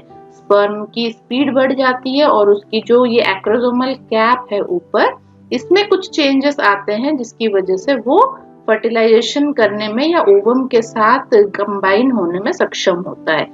तो इस जो प्रोसेस को हम लोग कैपेसिटेशन बोलते हैं, स्पर्म कैपेसिटेशन। ये बहुत जरूरी है, जिस स्पर्म का कैपेसिटेशन नहीं हो पाता वो आपका फर्टिलाइजेशन करने में सक्षम नहीं होता है। नेक्स्ट है क्वेश्चन नंबर 262। अंडोत्सर्ग के दौरान जो कोशिका निकलती है उसको क्या कहते हैं? तो जब अंडोत्सर्ग होता है, अंडा रिलीज होता है, तो उस टाइम पे जो कोशिका निकलती है उसको हम लोग द्वितीयक oocyte बोलते हैं। ठीक है, द्वितीयक oocyte या सेकेंडरी oocyte बोलते हैं। सो सेकेंडरी oocyte आपका सही आंसर है। नेक्स्ट है क्वेश्चन नंबर 263। महिला में कौन सी कोशिका जन्म के समय पाई जाती है? सो जन्म के समय उसमें प्राथमिक oocyte या प्राइमरी oocyte पाया जाता है। सो प्राइमरी oocyte आपका सही आंसर है। यहाँ पे आप लोग एक डायग्राम देख सकते हैं। देखिए, बिफोर बर्थ जब बेबी को पैदा नहीं हुआ होता है तो उस कंडीशन में क्या होता है, प्राइमरी oocyte फॉर्मेशन होता है ओवोनियम से। ठीक है, उसके बाद बेबी जब पैदा हो जाता है और प्यूबर्टी उसकी आती है, उसके बाद फिर से आपका जो सारा प्रोसीजर, ये oogoनियम oocyte ये सब बनने का प्रोसीजर फिर से चालू हो जाता है और उस टाइम पे आपका म्यूटिक डिवीजन होता है। आपके प्यूबर्टी से पहले म्यूटिक डिवीजन नहीं होता है, सिर्फ माइटोसिस होता है और प्राइमरी oocyte ही बनता है। और प्यूबर्टी होने के बाद, मैच्योर होने के बाद म्यूटिक डिवीजन स्टार्ट होता है जिसमें आपकी सेकेंडरी oocyte, ओवम, ये सारी चीजें बनती है। नेक्स्ट है क्वेश्चन नंबर 264। निम्न में से कौन सी कोशिका महिला में प्यूबर्टी से पहले पाई जाती है? तो प्यूबर्टी से पहले प्राथमिक oocyte ही पाया जाता है ना? तो प्राथमिक oocyte आपका सही आंसर है। प्यूबर्टी के बाद क्या पाया जाता है अगर पूछा जाए तो उसमें सेकेंडरी oocyte आएगा। Next question number 265। पुरुषों में कौन सी कोशिका प्यूबर्टी से पहले पाई जाती है? तो पुरुषों में सिर्फ स्पर्मेटोगोनिया पाई जाती है। ओके, स्पर्मेटोगोनिया, जब तक प्यूबर्टी नहीं आती है कोई उसका स्पर्मेटोसाइट वगैरह नहीं बनता है, सिर्फ स्पर्मेटोगोनिया ही पाई जाती है। नेक्स्ट है आपका क्वेश्चन नंबर 266। oocyte की निषेचन योग्य जीवन अवधि या फर्टिलाइजेबल लाइफ स्पैन कितनी होती है? तो कितने समय तक वो फर्टिलाइज हो सकता है? अगर एक बार रिलीज हो गया आपका oocyte, कितने टाइम तक वो फर्टिलाइज हो सकता है? तो 12 से 24 घंटे उसकी लाइफ स्पैन होती है, फर्टिलाइजेबल लाइफ स्पैन। सो 12 से 24 घंटे के अंदर फर्टिलाइजेशन होना चाहिए, नहीं तो उसके बाद फिर वो फर्टिलाइज नहीं हो सकता है। नेक्स्ट है क्वेश्चन नंबर 267। स्पर्मेटोगोनिया को एक परिपक्व स्पर्मेटोजोआ में विकसित होने के लिए लगभग कितने समय की आवश्यकता होती है? सो स्पर्मेटोगोनिया से आपका स्पर्मेटोजोआ बनने में टोटल अबाउट 74 डेज लगते हैं। 74 डेज। ओके, तो ये आप लोग याद रखिएगा, काफी लंबा टाइम है ये। 74 दिन लग जाते हैं एक स्पर्मेटोगोनिया को स्पर्मेटोजोआ या स्पर्म बनने के लिए। ठीक है, उसके बाद है क्वेश्चन नंबर 268। शुक्राणु की निषेचन योग्य जीवन अवधि कितनी होती है? तो शुक्राणु जो होते हैं या स्पर्म्स जो होते हैं वो कितने टाइम तक फर्टिलाइज करने की कैपेसिटी रखते हैं? वो होते हैं 48 to 72 आवर्स। ठीक है, तो 48 घंटे से 72 घंटे यानी 2 से 3 दिन तक वो फर्टिलाइज करने की क्षमता रखते हैं। अगर उससे ज्यादा हो जाए टाइम तो उसके बाद वो फर्टिलाइज नहीं कर सकते ओवम को। नेक्स्ट है क्वेश्चन नंबर 269, निम्न में से कौन सा कथन सत्य है? सो कथन पढ़ते हैं, सीमेन में शुक्राणु की सामान्य संख्या 40 से 100 मिलियन प्रति मिलीलीटर पाई जाती है। एक सेक्सुअल एक्ट में केवल हजारों शुक्राणु ही यूट्राइन ट्यूब में प्रवेश कर पाते हैं। एक इजैकुलेशन में केवल 300 से 500 शुक्राणु ही अंडाणु तक पहुंच पाते हैं। सो उपयुक्त सभी इसका सही आंसर है। तीनों ही पॉइंट इसके बिल्कुल सही है। 40 से 100 मिलियन शुक्राणु रिलीज होते हैं प्रति मिलीलीटर, लेकिन उनमें से सिर्फ कुछ हजार शुक्राणु हैं जो यूट्राइन ट्यूब के अंदर जा पाते हैं, फैलोपियन ट्यूब के अंदर, क्योंकि फर्टिलाइजेशन फैलोपियन ट्यूब के अंदर होता है और फैलोपियन ट्यूब के अंदर भी ओवम काफी दूर रहता है, तो वहां तक सिर्फ 300 से 500 शुक्राणु ही पहुंच पाते हैं। ठीक है, तो इस तरह से कुछ रहता है यूट्रस का। मैं एक डायग्राम बना देती हूँ आप लोगों के लिए, आप लोगों को समझने में आसानी होगी। तो ये इस तरह का रहता है। ठीक है, तो कुछ इस साइड में यहाँ पे आपका ओवम रिलीज होता है, ओवरीज रहती है यहाँ पे ओवम बना और ये रिलीज हो गया, फिर फैलोपियन ट्यूब के अंदर ये ओवम जाके यहाँ पे प्रेजेंट रहता है। अब यहाँ से शुक्राणु जा रहे हैं आपके सर्विक्स के अंदर से, जो शुक्राणु है वो जाते हैं और वो फैलोपियन ट्यूब में एंटर करके यहाँ एग के पास पहुंचते हैं, तब जाके फर्टिलाइजेशन वो कर पाते हैं। ठीक है, तो इतना दूर तक ट्रैवल करते करते वो उनका नंबर काफी कम हो जाता है। नेक्स्ट है क्वेश्चन नंबर 270, एक स्पर्म द्वारा फ्यूजन के बाद दूसरे स्पर्म द्वारा पेनिट्रेशन को रोकने की प्रक्रिया क्या कहलाती है? तो यहाँ पे क्या होता है, 500 से आपके 300 से 500 शुक्राणु अंडे के पास पहुंच गए, लेकिन सभी उसमें क्या करेंगे, उसमें फर्टिलाइजेशन नहीं कर पाएंगे। सिर्फ एक ही स्पर्म, बेस्ट स्पर्म उसमें एंटर करेगा और फर्टिलाइजेशन करेगा, और उसके बाद क्या होगा, उस ओवम के चारों ओर एक हार्ड कवरिंग आपकी बन जाएगी, जो कि बाकी के स्पर्म्स को एंटर ही नहीं करने देगी। तो उस कवरिंग को बोला जाता है जोना रिएक्शन, उसको बोला जाता है इस प्रक्रिया को, और ये हार्ड हो जाती है, उसकी जो बाहर की लेयर होती है वो काफी हार्ड हो जाती है। ठीक है, उसके बाद कोई भी स्पर्म उसमें एंट्री नहीं ले सकता है। तो यहाँ पे आप लोग एक प्रोसीजर देख सकते हैं कैसे स्पर्म यहाँ पे एसिड रिलीज हो रहा है, हाइड्रोनिक एसिड, और ये डिसॉल्व हो रहा है, और उसके बाद ये स्पर्म इसमें अटैच हो जाता है और इसका जो न्यूक्लियस है वो रिलीज हो जाता है अंदर जाके ये ओवम के न्यूक्लियस को फर्टिलाइज करके जाइगोट बनाता है, और उसकी जो टेल है स्पर्म की यहाँ से डिटैच हो जाती है। उसके बाद उस पर कवरिंग चढ़ जाती है, फर्टिलाइजेशन मेम्ब्रेन फॉर्मेशन हो जाता है जो कि काफी हार्ड रहता है, इसको जोना रिएक्शन बोला जाता है। नेक्स्ट क्वेश्चन है क्वेश्चन नंबर 271, एक 33 वर्ष की महिला है जिसकी प्रीवियस हिस्ट्री क्या है, एक जीवित बच्चा जिसे डाउन सिंड्रोम है, वर्तमान में उसे 18 सप्ताह की एमेनोरिया है, वर्तमान प्रेगनेंसी में डाउन सिंड्रोम को रूल आउट करने के लिए इन्वेस्टिगेशन ऑफ चॉइस क्या रहेगा? सो इसमें क्या हुआ है, इस लेडीज को एक बच्चा पहले से है जिसमें डाउन सिंड्रोम हुआ है। डाउन सिंड्रोम एक क्रोमोसोमल डिफॉर्मिटी होती है। 21 नंबर जो क्रोमोसोम होती है हमारी, उसमें ट्राइसोमी देखने को मिलती है, उसमें एक्स्ट्रा जेनेटिक मटेरियल आ जाते हैं जिसकी वजह से बच्चे में डिफॉर्मिटी हो जाती है। ठीक है, तो इस लेडीज को क्या हुआ है, एक बच्चा है पहले से जिसमें डाउन सिंड्रोम है, क्रोमोसोमल डिफॉर्मिटी मौजूद है, और अभी वो फिर से प्रेग्नेंट है जिसमें उसका 18 वीक्स चल रहा है ना, एमेनोरिया हुआ है, उसको मेंस्ट्रुएशन नहीं आ रहा है, मींस वो प्रेग्नेंट है 18 वीक्स से। सो इस प्रेगनेंसी में भी डाउन सिंड्रोम बच्चे को हुआ है कि नहीं हुआ है, ये कैसे पता करेंगे, क्योंकि माँ के मन में वो डर रहता है ना कि पहले बच्चे में क्रोमोसोमल डिफॉर्मिटी हुई है, अब दूसरे बच्चे में भी डिफॉर्मिटी हो ना जाए, तो वो उसको थोड़ा सा डर रहता है। वहां पे आप कौन सा टेस्ट लिखेंगे, किस टेस्ट से आप जेनेटिक उसका कोडिंग पता कर सकते हैं, क्या है उसके क्रोमोसोम्स की कुछ दिक्कत है कि नहीं, तो वहां पे हम लोग एमनियोसेंटेसिस कराएंगे। ठीक है, ये एमनियोसेंटेसिस की प्रोसीजर है, एक यूट्राइन प्रोब लगा के आप अल्ट्रासाउंड मतलब वो स्क्रीन पे देख के आपको एक एमनियोसेंटेसिस का जो सिरिंज होता है वो आपको इंसर्ट करना है, यहाँ से कुछ फ्लूइड आपको निकालना है, और निकालने के बाद ये जो फ्लूइड है इसको आपको टेस्ट के लिए भेजना है। इस फ्लूइड में आपको बेबी का जो भी क्रोमोसोमल पैटर्न है वो आपको इस फ्लूइड में मिलेगा। सो उसको देख के आप पता कर सकते हैं कि इसमें कोई क्रोमोसोमल डिफेक्ट है कि नहीं। ओके, सो एमनियोसेंटेसिस आपको वहां पे कराना है। नेक्स्ट है क्वेश्चन नंबर 272, जाइगोट की 16 कोशिका स्टेज को क्या कहते हैं? सो 16 सेल जो स्टेज होती है उसको मॉड्यूला कहा जाता है। मॉड्यूला, यहाँ पे आप लोग डायग्राम देख सकते हैं, ये जाइगोट है, यहाँ पे फर्टिलाइजेशन हुआ है, 2 सेल स्टेज है, ये 2 सेल में ये डिवाइड हुआ है।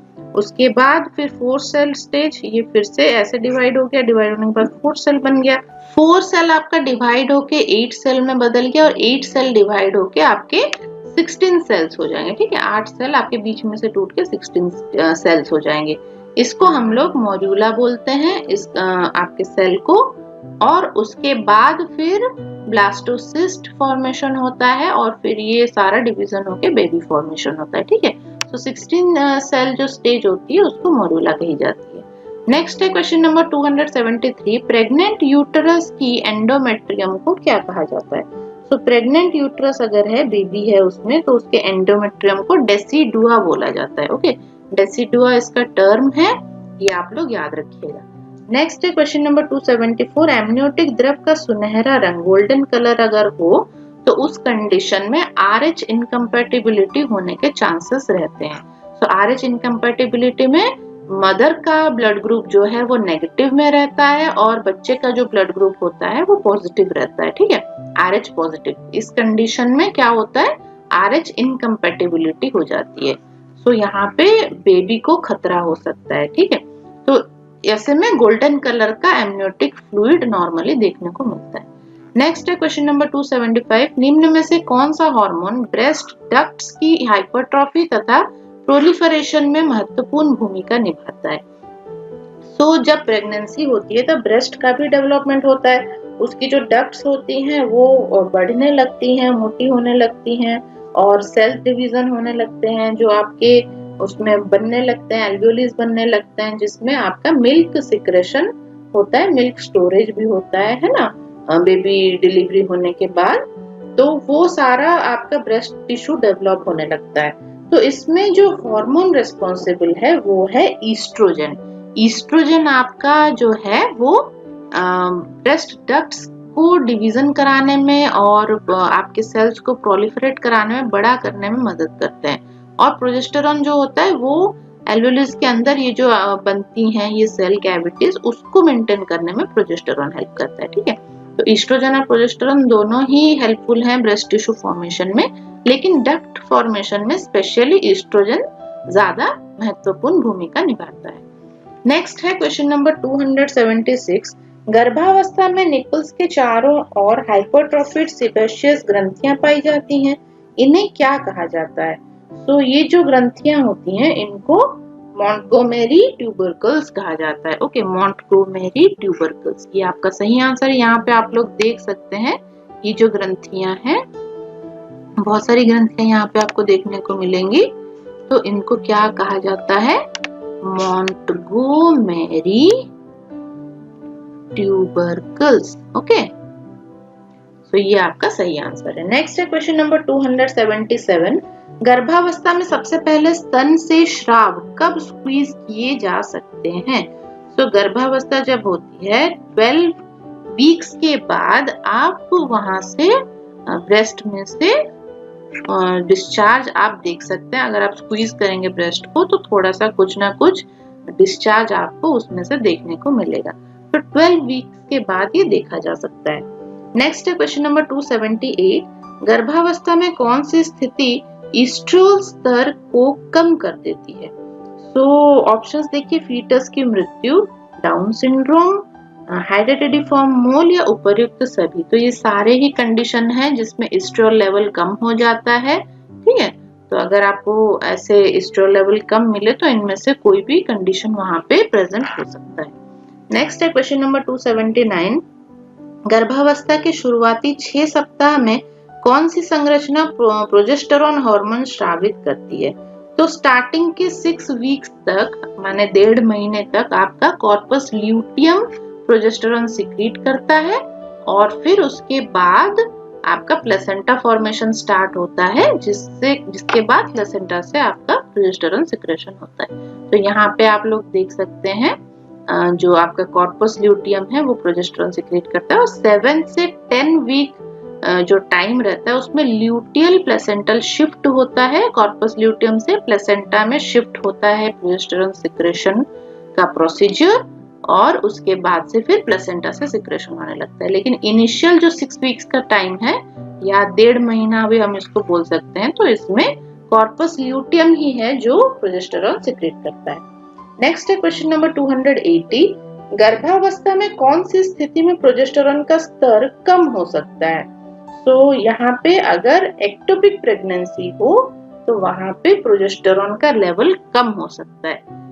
एक्टोपिक प्रेगनेंसी आप सबको पता है, यूट्रस के अलावा, यूट्रस के अंदर इम्प्लांट ना होके अगर फीटस बाहर कहीं किसी और एरिया में जाके इम्प्लांट हो रहा है तो उसको हम लोग एक्टोपिक प्रेगनेंसी बोलेंगे। ओके, सो ऐसे कंडीशन में प्रोजेस्टेरॉन लेवल उसका कम हो सकता है।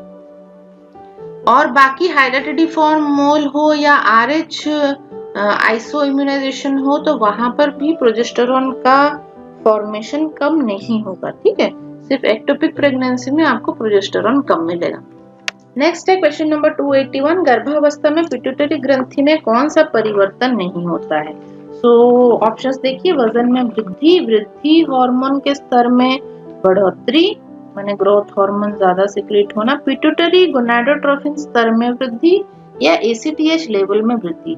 तो यहाँ पे नहीं पूछा गया है अगर पिट्यूटरी ग्रंथि मतलब प्रेगनेंसी हो तो पिट्यूटरी ग्रंथि में कौन सा चेंज नहीं होता है, पिट्यूटरी गोनाडोट्रोफिन स्तर में वृद्धि। तो पिट्यूटरी गोनाडोट्रोफी के स्तर में कोई वृद्धि नहीं होती है, लेकिन ग्रोथ हार्मोन बढ़ता है, वजन भी थोड़ा सा बढ़ जाता है, ACTH का लेवल भी बढ़ जाता है। ठीक है, नेक्स्ट है क्वेश्चन नंबर 282, स्तन से मिल्क इजेक्शन को कहा जाता है? तो ब्रेस्ट में से जो मिल्क का इजेक्शन होता है उसको कहा जाता है गैलेक्टोकाइनेसिस। ओके, गैलेक्टोकाइनेसिस ये इंग्लिश का टर्म है, मैं लिख देती हूँ यहाँ पे, गैलेक्टोकाइनेसिस, इसको मिल्क इजेक्शन को ये कहा जाता है। ठीक, तो यहाँ पे एक डायग्राम आप लोग देख सकते हैं। मिल्क इजेक्शन में ऑक्सीटोसिन हार्मोन आपका हेल्प करता है, ये भी काफी इंपॉर्टेंट क्वेश्चन है, पूछा जाता है मिल्क इजेक्शन के लिए कौन सा हार्मोन रिस्पॉन्सिबल है। सो ऑक्सीटोसिन आपका रिस्पॉन्सिबल है, और मिल्क प्रोडक्शन के लिए कितना मिल्क बनेगा उसके लिए प्रोलैक्टिन हार्मोन रिस्पॉन्सिबल है। दोनों ही काफी इंपॉर्टेंट क्वेश्चन है, ये आप लोग याद रखिएगा।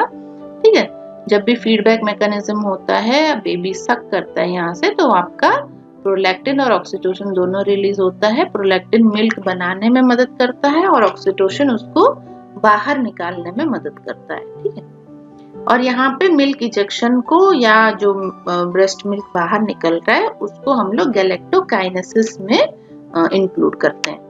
नेक्स्ट है क्वेश्चन नंबर 283, निम्न में से कौन सा गर्भावस्था का लक्षण नहीं है? ओके, फंडल हाइट का बढ़ना, कार्डियक आउटपुट का बढ़ना, नियमित रूप से मासिक धर्म का आना और क्विकनिंग। ऑब्वियसली मासिक धर्म का जो आना बताया गया है ये गर्भावस्था का लक्षण नहीं है, बाकी तीनों गर्भावस्था में देखने को मिलते हैं। फंडल हाइट भी बढ़ता है, इस तरह से यूट्रस का फंडल हाइट बढ़ता जाता है, कार्डियक आउटपुट भी बढ़ता है, क्विकनिंग भी देखने को मिलती है, लेकिन मासिक धर्म या मेंस्ट्रुअल साइकिल उसमें नहीं आता है। नेक्स्ट है क्वेश्चन नंबर 284, निम्न में से कौन सा प्रेगनेंसी का सबसे निष्कर्षात्मक या निर्णायक क्लिनिकल साइन है? तो ऑप्शंस क्या दिए हैं, द्वितीयक एरियोला का निर्माण, एब्डोमेन का एनलार्जमेंट हो जाना, फीटल हार्ट साउंड सुनाई देना, या एमेनोरिया। तो यहाँ पे आपका आंसर होगा फीटल हार्ट साउंड सुनाई देना। ठीक है, तो फीटल हार्ट साउंड अगर आ रहा है तो कंपलसरी उसको प्रेगनेंसी है। ठीक है, उसके अंदर बच्चा है। बाकी ये सारे कंडीशंस आपके दूसरे कंडीशन में भी पाए जाते हैं। आपके एब्डोमिनल दूसरे डिजीज से भी एनलार्ज हो सकते हैं। एमेनोरिया आपकी मेंस्ट्रुअल साइकिल की किसी प्रॉब्लम की वजह से भी हो सकता है ना, लेकिन अगर फीटल हार्ट रेट आ रहा है, हार्ट साउंड आपको सुनाई दे रहा है, तो कंफर्म उसमें प्रेगनेंसी मौजूद है। नेक्स्ट है क्वेश्चन नंबर 285, सबसे पहले फीटल हार्ट साउंड को ऑस्कल्टेट किया जा सकता है कब?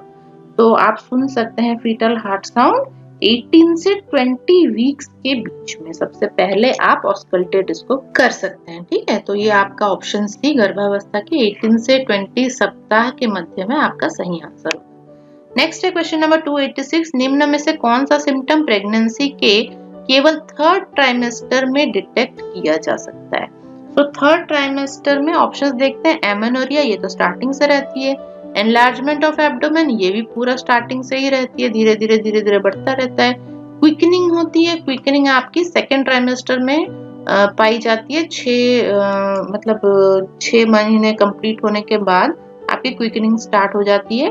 देन लाइटनिंग आपकी थर्ड ट्राइमेस्टर में ही पाई जाती है। थर्ड ट्राइमेस्टर जब एंड होने वाला होता है और बेबी एंगेज हो जाता है, तब आपकी लाइटनिंग देखने को मिलती है। ठीक है, तो यहाँ पे एक डायग्राम आप लोग देख सकते हैं। देखिए, थर्ड ट्राइमेस्टर के लास्ट में लाइटनिंग मिलती है, मतलब बेबी ड्रॉप हो गया है नीचे और बेबी का हेड नीचे आपके पेल्विक कैविटी में एंगेज हो गया है। एब्डोमेन का शेप चेंज हो जाता है और आपको ब्रीदिंग में भी प्रॉब्लम नहीं होती है। लेकिन जब पेट ऊपर होता है तो दिक्कत होती है सांस लेने में भी, है ना। डायफ्राम पे प्रेशर पड़ता है, सांस लेने में दिक्कत रहती है। लेकिन जब बेबी ड्रॉप हो जाता है तब आराम से आप सांस ले पाते हो। और उसके बाद ब्लैडर का मूवमेंट बढ़ जाता है और बार बार यूरिनेशन आने लगता है। ठीक है, तो ये लाइटनिंग की कंडीशन है जो कि थर्ड ट्राइमेस्टर में देखने को मिलती है। नेक्स्ट है क्वेश्चन नंबर 287, कौन सा ऑब्स्टेट्रिक ग्रिप परीक्षण मरीज के फीट की और फेस करते हुए किया जाता है? ठीक है, इसका आंसर है द्वितीयक पेल्विक ग्रिप। ठीक है, तो ये जो नंबर 4 वाला है, ये सेकंड पेल्विक ग्रिप है और ये हमेशा पेशेंट के फुट की ओर देख के किया जाता है। ठीक है, तो ये इसका सही आंसर है। नेक्स्ट है क्वेश्चन नंबर 288, फेरस सल्फेट की एक टैबलेट में कितना एलिमेंटल आयरन होता है? तो कितना होता है elemental iron? 60 milligram. Okay, ferrous sulphate में 60 मिलीग्राम एलिमेंटल आयरन होता है। नेक्स्ट है क्वेश्चन नंबर 289, निम्न में से कौन सी ग्रिप पाउलिक ग्रिप के नाम से जानी जाती है? तो फर्स्ट पेल्विक ग्रिप जो होती है आपकी, ये नंबर 3 वाला है, फर्स्ट पेल्विक ग्रिप, ये पॉलिक ग्रिप के नाम से जानी जाती है। ठीक है, सो फर्स्ट पेल्विक ग्रिप आपका सही आंसर है। नेक्स्ट है क्वेश्चन नंबर 290, वह ऑब्स्टेट्रिक ग्रिप जिससे यह पता लगाया जाता है कि फीटस का कौन सा पोल फंडस में स्थित है जानी जाती है?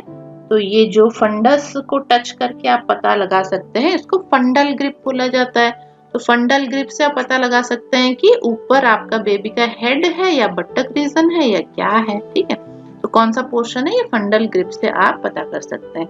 नेक्स्ट है 291 नंबर क्वेश्चन, वह परीक्षण जो फीटस की बैक, हाथ पैर तथा एंटीरियर शोल्डर की पोजीशन का पता लगाने के लिए किया जाता है, वो क्या होता है? वो होता है आपका अम्बिलिकल ग्रिप। तो यहाँ पे चारों ग्रिप के बारे में आपको पता चल गया। अम्बिलिकल ग्रिप यहाँ पे सही आंसर है। सो फंडल ग्रिप नंबर 1, नंबर 2 है लैटरल और अम्बिलिकल ग्रिप, नंबर 3 है पॉलिक ग्रिप और नंबर 4 है पेल्विक ग्रिप। सो पॉलिक ग्रिप को फर्स्ट पेल्विक ग्रिप भी बोला जाता है और पेल्विक ग्रिप को सेकंड पेल्विक ग्रिप भी बोला जाता है। ठीक है, तो इस तरह से ये एग्जामिन किया जाता है। पोजीशंस आप लोग देख सकते हैं, कहाँ पे आपको हाथ रखना है, कैसे एग्जामिन करना है। सेकेंड पेल्विक ग्रिप जो होता है वहां पे उल्टी तरफ से पेशेंट के फीट को फेस करके आपको ग्रिप करना होता है। ठीक है, और इस तरह से चारों ग्रिप आप लोग यहाँ पे देख सकते हैं। नेक्स्ट है क्वेश्चन नंबर 292, निम्न में से कौन सी स्थिति फीटल डिस्ट्रेस को इंगित करती है? सो फीटल डिस्ट्रेस होते ही क्या होगा, बेबी का हार्ट रेट कम होने लगेगा। सो यहाँ पे फीटल हार्ट रेट का 110 प्रति मिनट होना ये इंडिकेट करता है कि फीटल डिस्ट्रेस हो रहा है। अगर 150 से 160 के बीच में है तो ये एकदम नॉर्मल है। नॉर्मल फीटस का हार्ट रेट इतना ही रहता है। अगर ये कम हो जाए तो इसको हम लोग फीटल डिस्ट्रेस कंसिडर कर सकते हैं। नेक्स्ट है 293 नंबर क्वेश्चन, निम्न में से कौन सी ऑब्स्टेट्रिक ग्रिप को लियोपोल्ड फोर्थ मैन्योवर के नाम से जाना जाता है? तो इधर आप लोग डायग्राम में भी देख सकते हैं, first Leopold manoeuvre, second Leopold manoeuvre, third Leopold manoeuvre और फोर्थ लियोपोल्ड मैन्योवर बताया गया है। तो सेकंड पेल्विक ग्रिप जो होती है वो आपकी फोर्थ लियोपोल्ड मैन्योवर बताई जाती है। सेकंड द्वितीयक पेल्विक ग्रिप आपका यहाँ पे सही आंसर होगा। ठीक है, और यहाँ पे हम लोग देख सकते हैं ये वाली है फंडल ग्रिप, फंडल ग्रिप को फर्स्ट लेफ्ट फोल्ड मैनोवर भी बोला जाता है। ये वाला है अम्बिलिकल ग्रिप, नंबर 2 वाला अम्बिलिकल ग्रिप जिसको सेकंड बोला जाता है। थर्ड में आता है आपका पाउलिक ग्रिप या फर्स्ट पेल्विक ग्रिप हम इसको बोलते हैं, और नंबर 4 में आपका सेकंड पेल्विक ग्रिप आ जाता है। ठीक है, नेक्स्ट है क्वेश्चन नंबर 294, स्वतः गर्भपात का कारण क्या है? स्वतः गर्भपात मींस स्पॉन्टेनियस एबॉर्शन।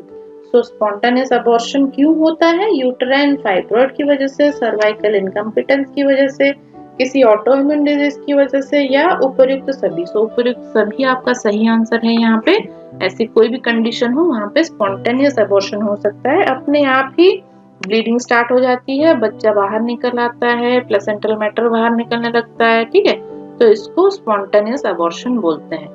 यहाँ पे आप लोग एबॉर्शन की एक फोटो देख सकते हैं। देखिए इसमें कितने टाइप की एबॉर्शन बताई गई है। थ्रेटेंड एबॉर्शन, बच्चा सही है और ब्लीडिंग होने लगी, थ्रेटेंड एबॉर्शन। इसको आप लोग मेडिसिन देके इसको कंट्रोल कर सकते हो, बच्चे को बचा सकते हो।